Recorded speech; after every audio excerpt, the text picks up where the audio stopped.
Teresa Schloff, a former member who's undergoing chemo after her cancer has returned. So please remember Teresa. Regarding the announcements, I want to mention the first 4 or so. Volunteers needed for an audiovisual team. So please be mindful of that. If you are interested in volunteering for that, please see Shane Austin. And then also calling all question writers for the upcoming Bible Bowl at the Sycamore Bible Bowl. Please see Alan Kirby and Sophia Birdwell. They need help writing Bible questions. All you need to do, if you can read the Bible, you can write questions. So I asked about that. It's just straight from the text. So just please see them.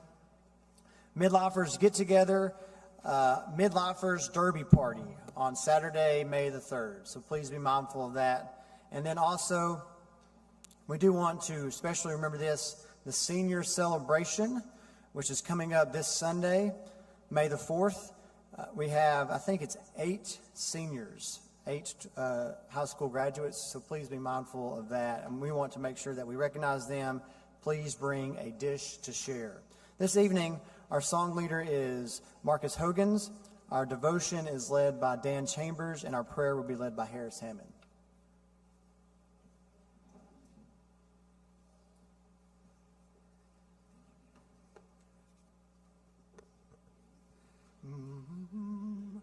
My God and I go in the field together. We walk and talk as good friends should do. We clasp our hands, our voices ring with laughter. My God and I walk through the meadows too. We clasp our hands, our voices ring with laughter. My God and I walk through the meadows too. He tells me of the years that went before me, when empty lands were made for me to read. When all was but a dream of dim conception, to come to life, first word and glory see. When all was a dream of dim conception, to come to life, first word and glory see. My God and I will go for ages together. We'll walk and talk as good friends should and do. This earth will pass, and with it come trials. But God and I will go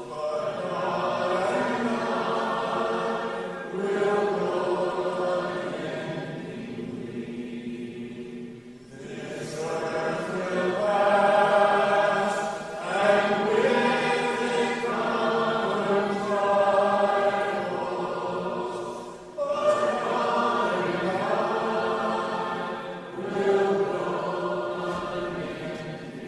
unendingly.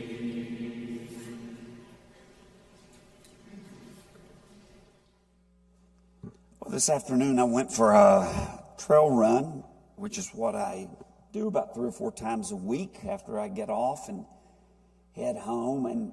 And so today I was out at Smith Park running, and as I was running, I was thinking, this reminds me a lot of just the Christian life. This reminds me a lot of running that race that the Bible talks about in so many ways.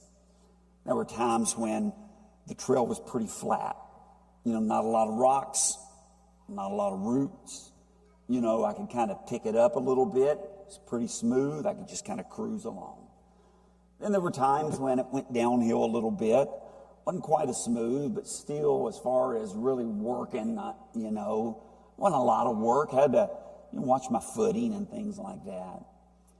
But then we came to this one hill that I hate the hill. We call it the Devil's Staircase. And so I started up. And if you run, and if you've ever ran, you know that some days you just feel like, man, you just feel so light and like you could just go on. And then some days you just feel so heavy. Well, today was one of those days where I felt pretty heavy. It was just like every step was kind of like laborious. And then I got to that hill. And it was about, I don't know, it felt like about 85. It was full sun, and the hill's kind of mostly in the sun.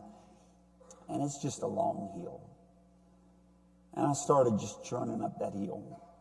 And I was looking up ahead, and the hill's kind of deceiving. You kind of go up for a ways, and it looks like it's the end, but it's not. Then you kind of turn, and it just keeps going on up. And I was like, I really don't feel like running this hill today. I really think that I may just walk this hill. I'm hot. My legs feel heavy. And then I thought, no, I just don't need to look way up there. That's depressing. When I look ahead and I see how much further the top of that hill is. And I said, what I'm going to do, I'm just going to look down. And I'm just going to watch the rocks and watch the roots in front of me. And I'm not even going to pay attention to what's there. I'm going to just do it one step at a time. And so that's what I did. That was my first lap, and I was doing a couple of laps. And before I knew it, things started leveling off, and I got to the top of the hill. And the next time around, when I came back to it, I just looked down, and I said, I'm just going to take this one step at a time, and I will eventually get to the top. And I realized that's when it really hit me. That's a lot like the Christian life. There's some times when it can just be so draining and so demanding. And it seems like it's going to just require more effort than I have to get to the end. What do we do in times like that? We just take it one day at a time. We just get through the day. Today, I'm going to live for Jesus Christ.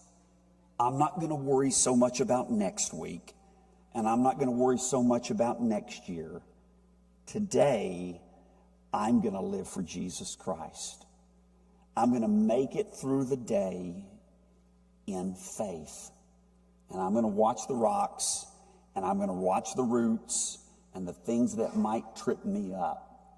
Now, how do we do that? Well, every single day we open the Word.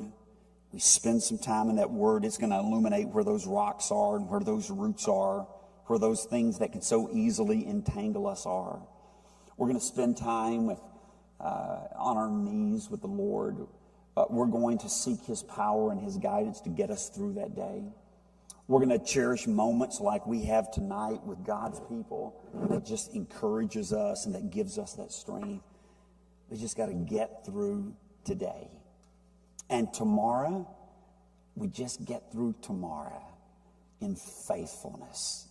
And before we know it, we'll be like Paul in 2 Timothy chapter 4. I have finished the course. I've kept the faith. How are you running? Are you doing okay? Are you tired? Does it look so overwhelming? Does it just seem like you just don't have enough in the tank to finish it? Listen, you can do it. You've got God to help you. You've got the Holy Spirit. You've got the church. You've got all kinds of spiritual resources. Recommit. Listen, don't give up. Recommit to living in faithfulness today. And maybe you need some help doing that. And if that's the case, we'd love to pray with you, and we'd love to pray for you. But maybe you've never even started the race, and you need to start the race tonight. And you can do that by confessing Christ as the risen Lord and put Him on in baptism. We'd love to share with you, share that moment with you. And so if there's a spiritual need that you need to take care of tonight, why don't you do it right now while together we stand and while we sing.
Lord, we thank you this evening for all that we all get to come and worship you. Thank you that we all had safe travels here, and please keep everyone safe as we leave here tonight. We thank you for the warm weather that we've been blessed with recently, and that we get to go out and enjoy your creation every day. Just please be with all of us younger kids who are in school as we finish up this year, and be with all of us seniors as we move on and look towards college. Thank you now that we get to head to our classes, and for all the teachers that volunteer and guide us. Just watch over them as they teach us tonight. And we thank you for all that you blessed us with, but most of all, we thank you for Jesus. It's in his name we pray. Amen.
Good evening. Well, welcome to our midweek Bible study. We are glad you are here. If you have a Bible, turn to 1 Samuel chapter 25. We'll continue our study of the life of David. If you weren't here last week, I'll give you a quick review of what you missed. And we started with, a couple weeks ago, David went to the city of the priest, Nob there, and the 85 priests, he got some showbread, and he got the sword and things like that. And remember, there was a young man, Doeg, was there, and he thought, oh, this could be trouble. That was the servant of Saul. Well, last week we read about where Saul, that he told Doeg, told Saul that he saw David there, and he went and Saul killed all of them, all 85 priests and everybody in the town. And the thing about it, when there was one that survived and went and told David what happened, and David, this is why we love David, and he has such a big heart, as he took full responsibility for it. And then we talked about how David ran to the cave. He had, at this time, 600 soldiers with him. They're all in the cave, and Saul's chasing him and walks into the cave. And Saul, was there in the cave by himself. So David had him and had tremendous restraint and patience, waiting on the Lord. And he, instead of hurting him or killing him, he just cut off a piece of his robe, and then he addressed him once he left the cave. And they talked about it, and he said, "You're right, I shouldn't be chasing you. I admit you're innocent." And we had that situation in the cave. Then we skipped chapter 25, and that's what we're going to do today. But we covered in chapter 26, Saul had 3,000 men. And he was in the center of those 3,000 men. He's asleep with his Abner, his commander, and David sneaks down there and takes his sword and takes his water bottle. And once he gets to the outer edges, he goes, "Hey, Saul, look who's here. I had a chance to kill you one more time." And once again, both times, he didn't kill him. He declared his innocence, and Saul admits that, yes, I'm guilty. I shouldn't be chasing you. But we also talked a little bit about how David doesn't necessarily, or it doesn't appear like, he hates Saul. And hatred is a choice. We also talked about how David dealt with people that were difficult, which was Saul. And it's a great pattern for us. He gets away from them, which is what we should do with difficult people. And then he doesn't seek revenge. And then he prays for him. So that's probably pretty good advice for us too on how to deal with difficult people. But today we start 1 Samuel chapter 25. And we started there a little bit. We talked about how Samuel had passed away, and he's the prophet and spiritual leader. And until David becomes king, they really are going to be absent a spiritual leader. But Samuel has passed away, and at the funeral, after David leaves the funeral, he goes to Paran. Now, this is on the border of Israel, and it's where the Philistines and Amalekites would a lot of times come down and steal from the Israelites, the shepherds and the farmers there. Well, the custom was that people like David would go and provide some protection, and that's what David did. And this was just a custom to provide that protection for the sheep herders. And but there wasn't a contract. It wasn't made official. Like, they didn't agree on a price for him providing that security. But that's where we start. And really, in chapter 25, there's three main characters. And as I told you last week, they all start with the letter F.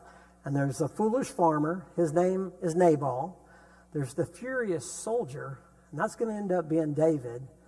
And then there's the faithful wife, and that's going to be Abigail. But let's look at this furious or foolish farmer first. And we started here in verse 2 and 3. It says, there's a man in Maon whose business was in Carmel. So that alone shows that he's really rich, because he lived in one place and had a business in another. And it actually says the man was very rich. He had 3,000 sheep and 1,000 goats. He was shearing a sheep in Carmel. Now the name of the man was Nabal, and the name of his wife is Abigail. And the woman was discerning and beautiful, but the man was harsh and badly behaved. He was a Calebite. So not only is he filthy rich, he's filthy wicked. And David's about to find out how really wicked he is. And even the servants take up for David. David provides security detail, really, is what he provides. And this is what Nabal's servants say. They were a wall, talking about David's men, to us both night and by day. All the while we were with them keeping the sheep. So they loved David's security detail because they didn't lose anything. And then you look at this, so that they provide that security. And then David heard in the wilderness that Nabal was shearing his sheep. So this is payday. So David said to the young men, go up to Carmel, go to Nabal, and greet him in my name. And he would wait till, the shearing festivals like this, and because that's when everyone got paid. Can you imagine? You have 3,000 sheep, and so that's a pretty big festival, shearing festival. That's a lot of money coming in. That's when David sent his men to be there. Now, look at verse 8 through 11. Ask your young men, and they will tell you. Therefore, let my young men find favor in your eyes. We have come on a feast day. Please give whatever you have at hand to your servants and to your son David. When David's young men came, they said this to Nabal in the name of David, and they waited. And Nabal answered David's servant, who's David? Who's the son of Jesse? There are many servants these days who are breaking away from their masters. Shall I take my bread and my water and my meat that I have killed for my shears and give it to men who come from I don't know where?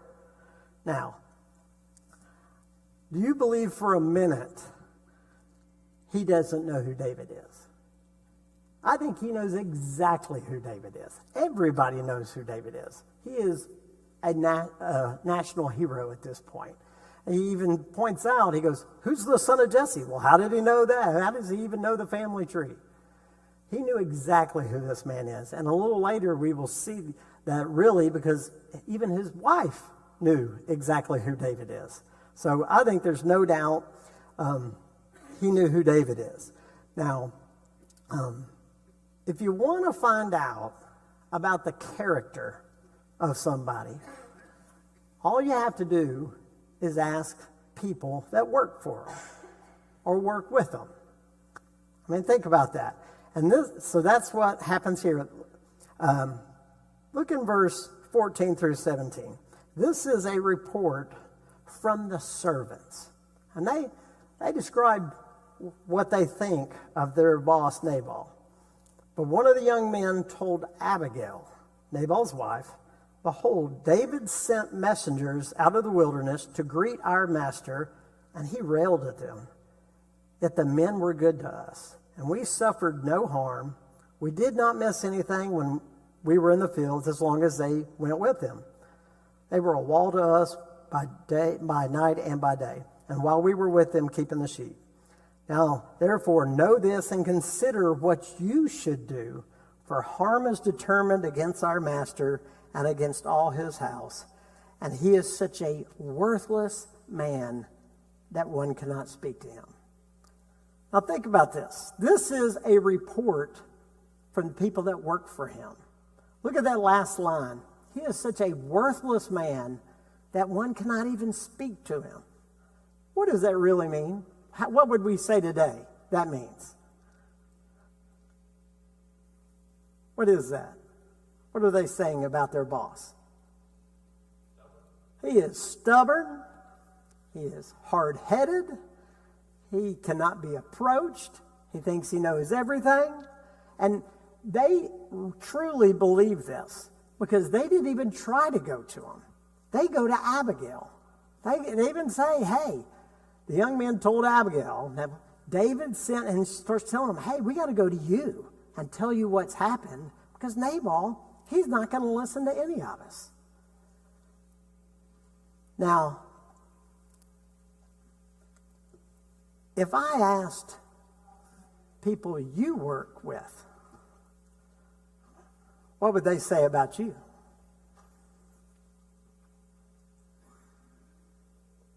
Think about that. If I ran into people you work with, what would they say about you? And this happens all the time, doesn't it? You'll be going somewhere and you run into somebody and you'll, oh, you work there? Oh, do you know so-and-so? Oh, yeah.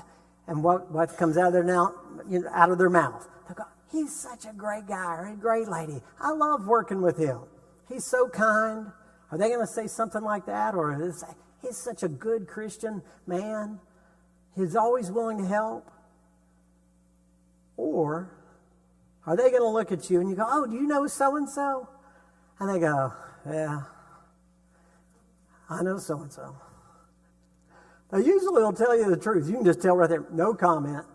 And you like working with so-and-so? Yeah, no comment. What does that say?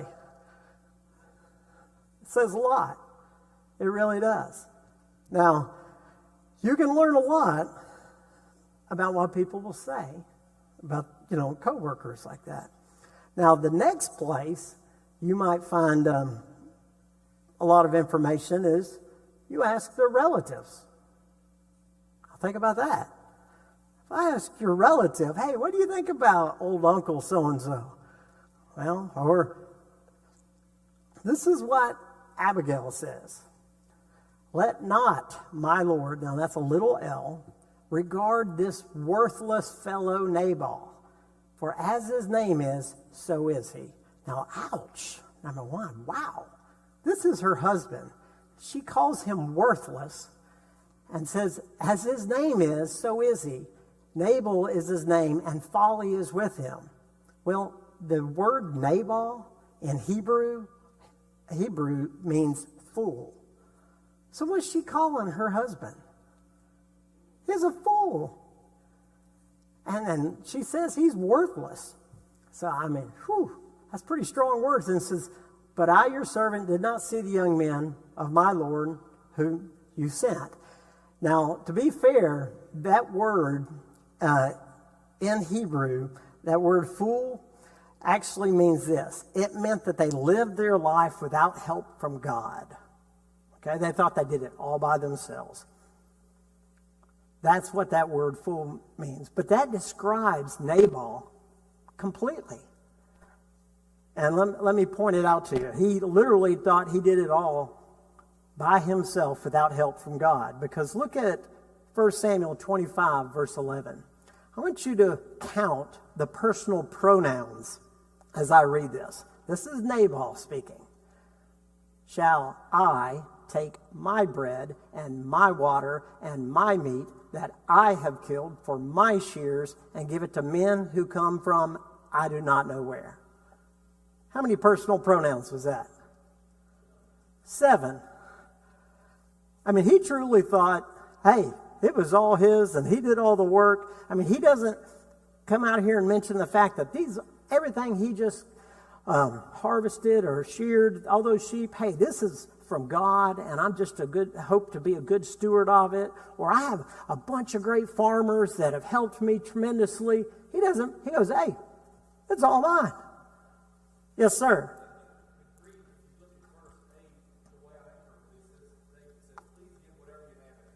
Yes. No.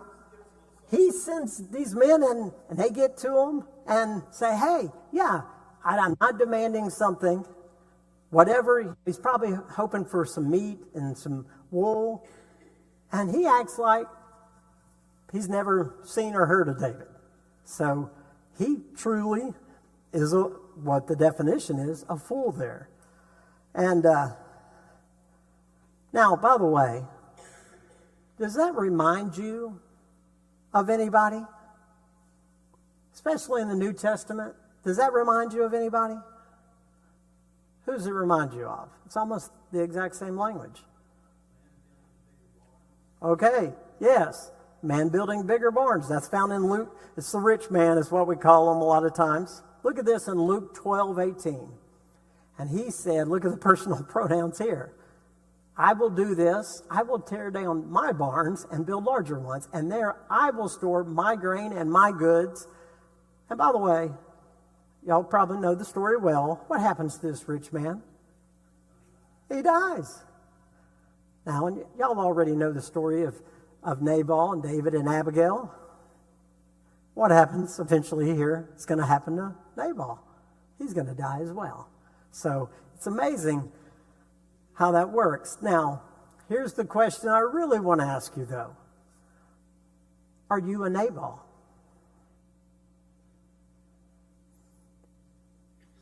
Think about that. Are you a Nabal? Do you thank God? We're really blessed. Do you think do you give him the credit? Do you think you've done it all by yourself? I mean, we live in one of the greatest countries in the world, one of the greatest times ever. Are you a Nabal? Or let me phrase that a little less personal. Do we have a lot of Nabals in this country that think they've done it all by themselves without the help of anybody else? And not only that, not only are they selfish like that, they make life miserable for everybody else. Because that's what Nabal does. He makes life miserable for everybody else. Not only does he take credit for all of it, that can be a problem in our society. But Nabal was greatly helped by David and his men, and rather than say thank you, he actually makes almost like an accusation against him. Says, hey, I don't know where you're from. There's people breaking away from their masters all over. So he's accusatory toward the man. So look, up to this point, look at the adjectives to describe Nabal. I'm going to read them, the ones I've used so far. Nabal is greedy, he's selfish, he's a fool, he's harsh, he's wicked, and he doesn't share. That's Nabal. That's a foolish farmer.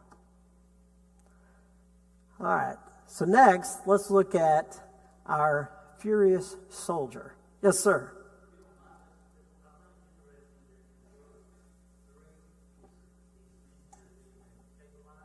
Yes. Yes.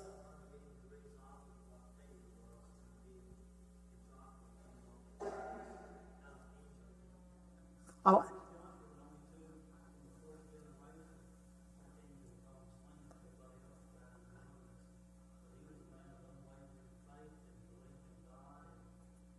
Sure. I hadn't even thought of that. I'm glad you mentioned that. If you couldn't hear, he said, in verse 3, it says he's a Calebite. Well, that's, from the descendants of Caleb, which he's exactly 180 different than Caleb. That's what he was saying. That's a great point, because this guy, what I just described was horrible, and Caleb was very faithful. So that's a very good point. So let's look at our furious soldier. Now, that's David, but up to this point, I haven't used that kind of language to describe him. He's been so faithful, man after God's own heart. But look at what it says here. So David's young men turned away, came back and told him all of this. And David said to his men, every man strap on his sword. And every man of them strapped on his sword. David also strapped on his sword. And about 400 men went up after David, while 200 remained with the baggage. Okay. You don't put on your sword to talk. You put on your sword for swift action, and he's about to take out Nabal. Now, he's wanting to seek revenge. And that's why I call him the furious soldier. I mean, where is this? We haven't seen this side of David at all. And what I find so interesting here, where else have we seen this? He has one enemy, Nabal, one enemy, and he takes 400 of his men to go to take care of business. Where have we seen that recently? I mean, yeah, Saul. That's exactly what Saul did. He had 3,000 of his best soldiers going after David. And it's so ironic, here David is doing the exact same thing. I also find it very interesting. David is going to seek revenge on the exact people he just provided protection for. I mean, think of that. He has provided protection from the Philistines, and now he gets upset, and he's going to go kill them all. I mean, that's revenge. So, let's look at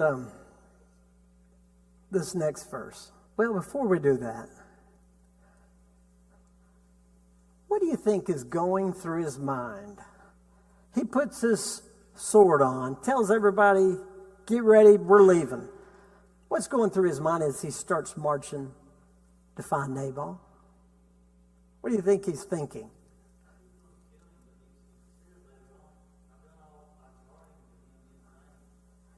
Yes, he says he is going to kill him. He's guarded him in vain. I think it's one of those, I could see where he's going to get madder and madder.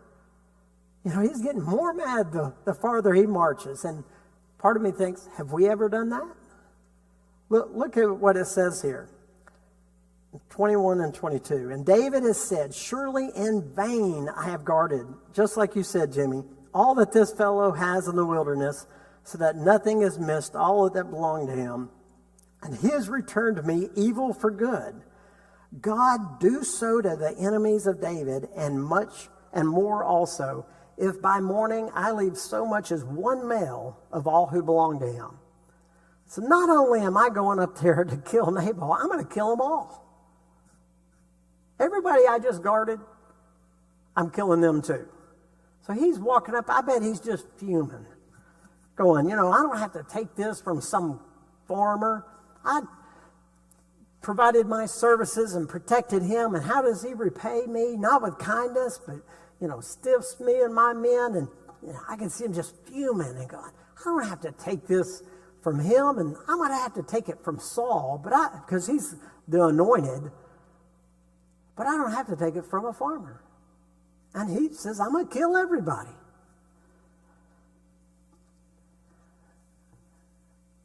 Do we ever act like that? Think of that. Do you ever let your anger cause you to overreact? Only toward politicians? I can understand why a lot of us would say that. But think about this. This is not I mean, he was maybe treated poorly, but they didn't have a written agreement. This is just a custom, and his men were not provided for.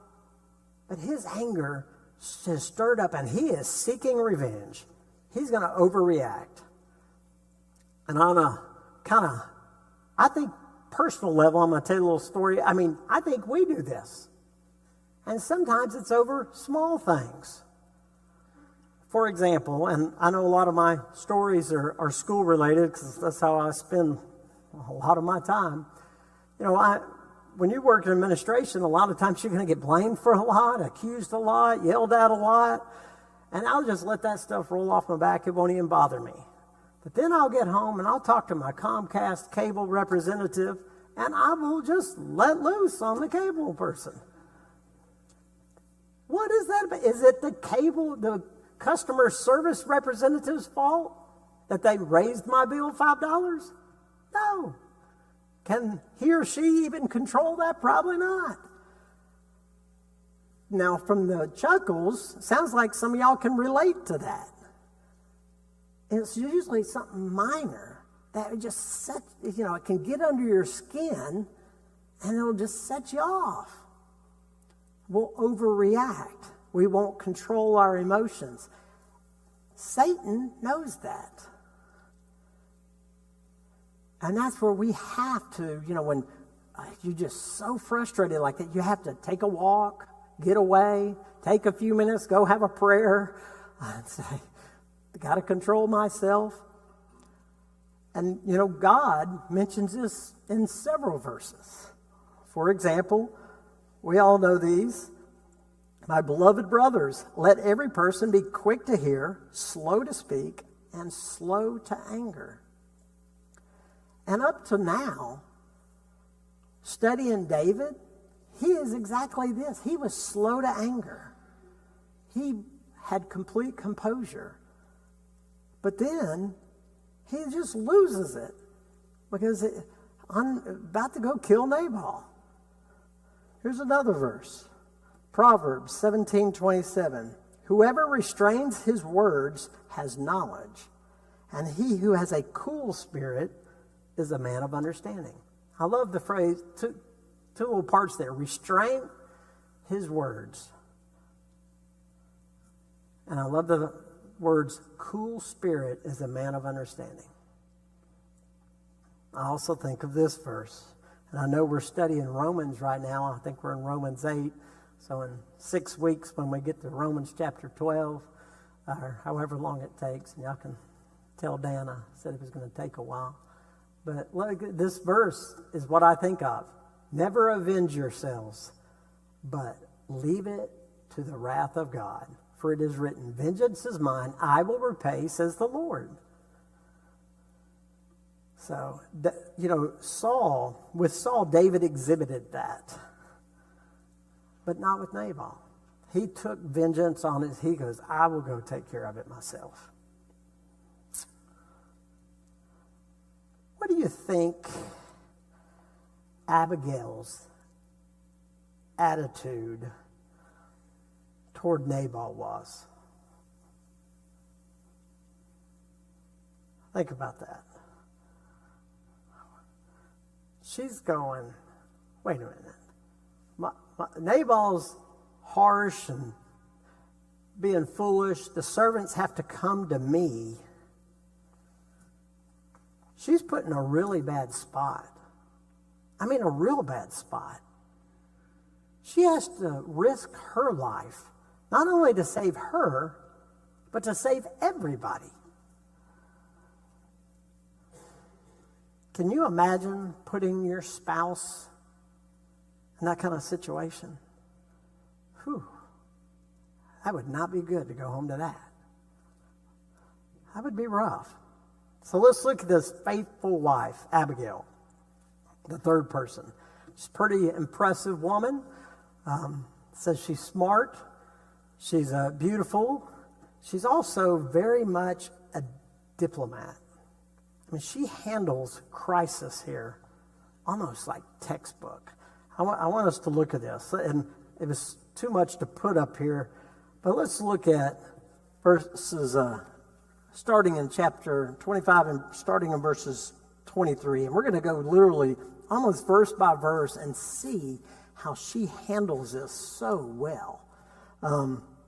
First of all, when I say diplomat, she shows tremendous humility. She also refers to herself 6 times as the maidservant and calls him Lord 8 times. Okay, so I mean, she's definitely pretty smart here. Look at verse 23. When Abigail saw David, she hurried and got down from the donkey and fell before David on her face and bowed to the ground. Okay, now just that part alone. I mean, she moved quickly because she realized what were David's men that were marching up there, what were they about to do to everybody?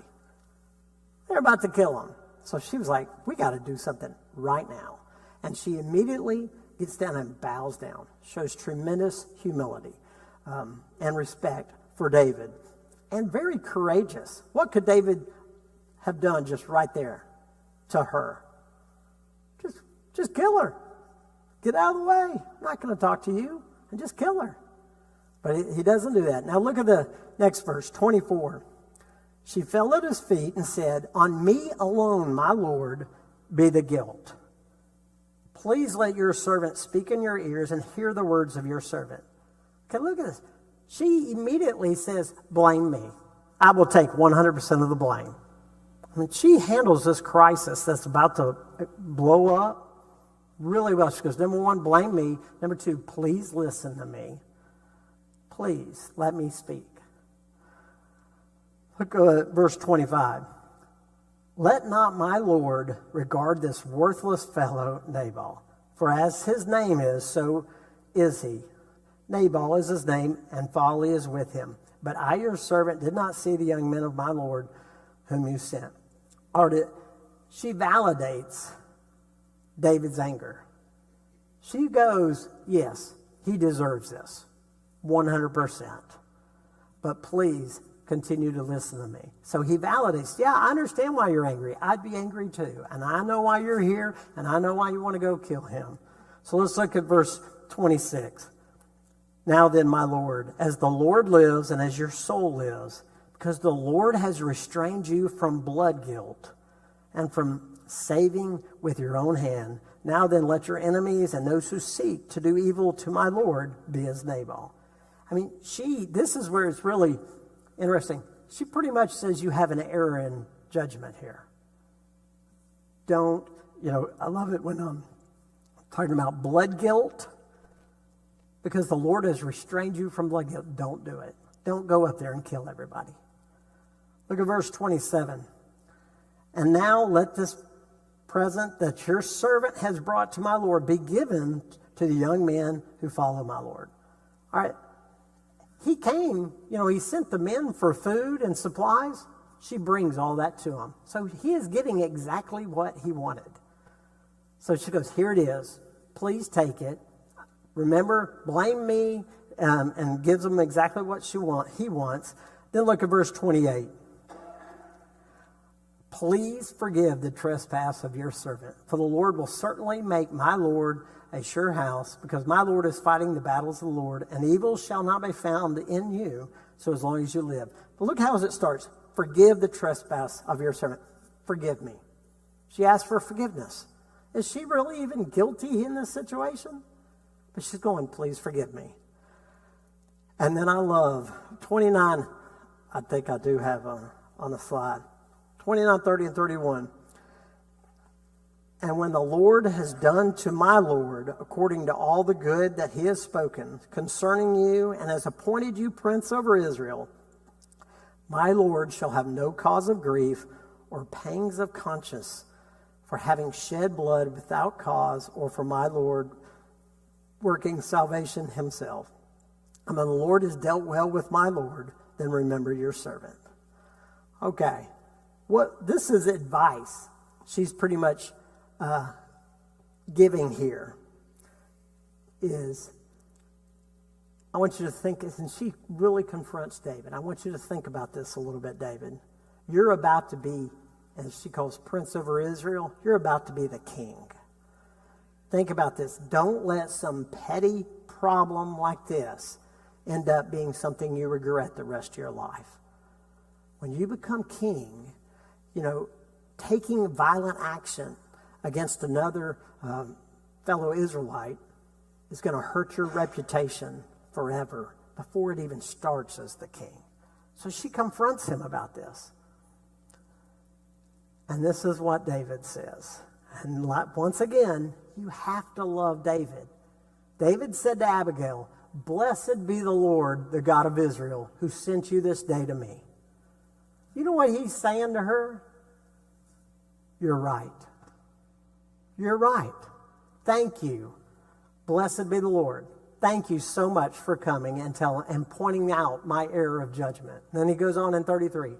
Blessed be your discretion, and blessed be you, who have kept me this day from blood guilt and from working salvation with my own hand.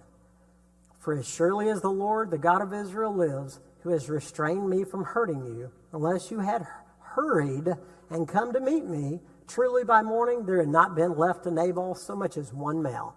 In other words, he gives her 100% of the credit. He goes, if you had not hurried down here and stopped me, I would have killed everybody. David received from her hand what she had brought, so he took the food, and he said to her, "Go up in peace to your house. See, I have obeyed your voice, and I have granted your petition." I mean, she is telling him, she's going, David, look, you got to think big picture here. Really big. You're about to be the king. Don't fall for this and have bloodshed on your hands. Think big picture. Now, how is that really good advice for us?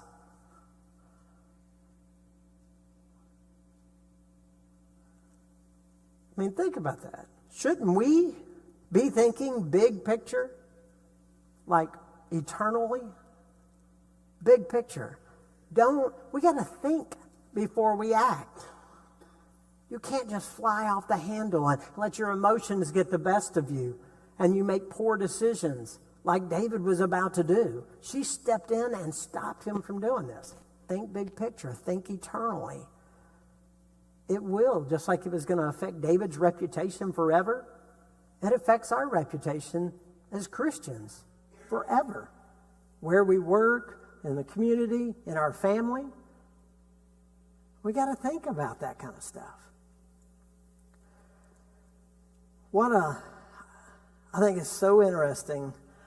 David had suffered injustice from the hands of like Saul, and he responded very gracefully. And right in the middle, literally, this is chapter 25. Chapter 24, he's in the cave. He responded gracefully to Saul. Chapter 26, when he goes in the middle of that campground, he responds gracefully. And he goes, vengeance is the Lord's. And he leaves it to God. But right in the middle, he loses it. And he goes, I'm going to take vengeance in my own hands when it comes to Nabal. Sometimes it's the little things that really cause us to overreact. And all because we want justice. Yes, sir. So he knew that vengeance was the Lord's when it was the king. That's right. He needed to learn that vengeance is still the Lord's when it's a foolish man. Very well said. He knew it was vengeance when it was dealing with the king because he was the anointed. But he needed to learn that vengeance is still the Lord's, even dealing with the foolish farmer. And that's why this verse, once you point that out, Romans 12:19, beloved, never avenge yourselves, but leave it to the wrath of God. For it is written, vengeance is mine, I will repay, says the Lord. And that's how we're going to end this story. God takes care of that for him. Now, this story, this whole chapter 25, there's really some major sins involved. You know, like if I was talking about Nabal, what are the sins involved with Nabal? What are they? Greed, pride, selfishness, that kind of stuff. But then you got David. What's the sin there? Well, the anger is about to cause him to sin. You're right. He said, if you couldn't hear him, he said, no sin maybe yet, but you're right. He's about to if Abigail doesn't step up. But think about that. Selfishness, greed, pride, anger. Are those sins we still deal with today? Yeah. I mean, this very much applies to us today. I mean, some of those we probably really struggle with more than others. Some of us go, wow, I really struggle with anger. Or, wow, I really struggle with being selfish. Or I have a pride problem. These are problems that are with us today that we struggle with. You know, Abigail, what emotions do you think she has on her way back home? David has just told her, you are right. Thank the Lord for you. What do you think she's feeling? I mean, she turns from that situation, starts walking back home. What's going through her mind? Relief? Absolutely. She's feeling a ton of relief. She goes, I had to stick my neck out there. I risked my own life. He could have just killed me. Relief? Absolutely. I think there's a few other emotions, though. She is very thankful. She mentions God several times in that passage when she is, kind of preaching to David. I bet she's very thankful. I bet she says a prayer on walking home. Thank you, Lord, for helping me in that situation. I think she has a little bit of pep in her step, though, going, wow, I did that. Not only did I save myself, I saved everybody. I think she's kind of proud of herself. She's probably never been talked to like David talked to her. You think Nabal had ever told her and said, "You're right, I'm going to follow your advice"? She's probably never heard that before. But I bet the further she walked home, I bet her emotion changed some when she got right here. Abigail came to Nabal, and behold, he was holding a feast in his house. Nabal's heart was merry with him, for he was very drunk. You know, you've got a little pep in your step, you're relieved, you're thankful. You finally get there, and here he is. He's drunker than a skunk and having this big party. I bet she goes, "I stuck my neck out for you, and what are you doing?" Now, that's the way, y'all see what I'm talking about? I bet that would really fly all over me. What? And this shows, once again, how wise she is. You know what she did about it? At that moment, nothing. Because if he's really that drunk, she told him nothing at all until the morning, like she waited till the morning. And that was probably pretty smart. You weren't going to talk much sense into him that evening. And we're going to close with that, and we'll pick up there next week. Thank you for coming. Appreciate your comments. Have a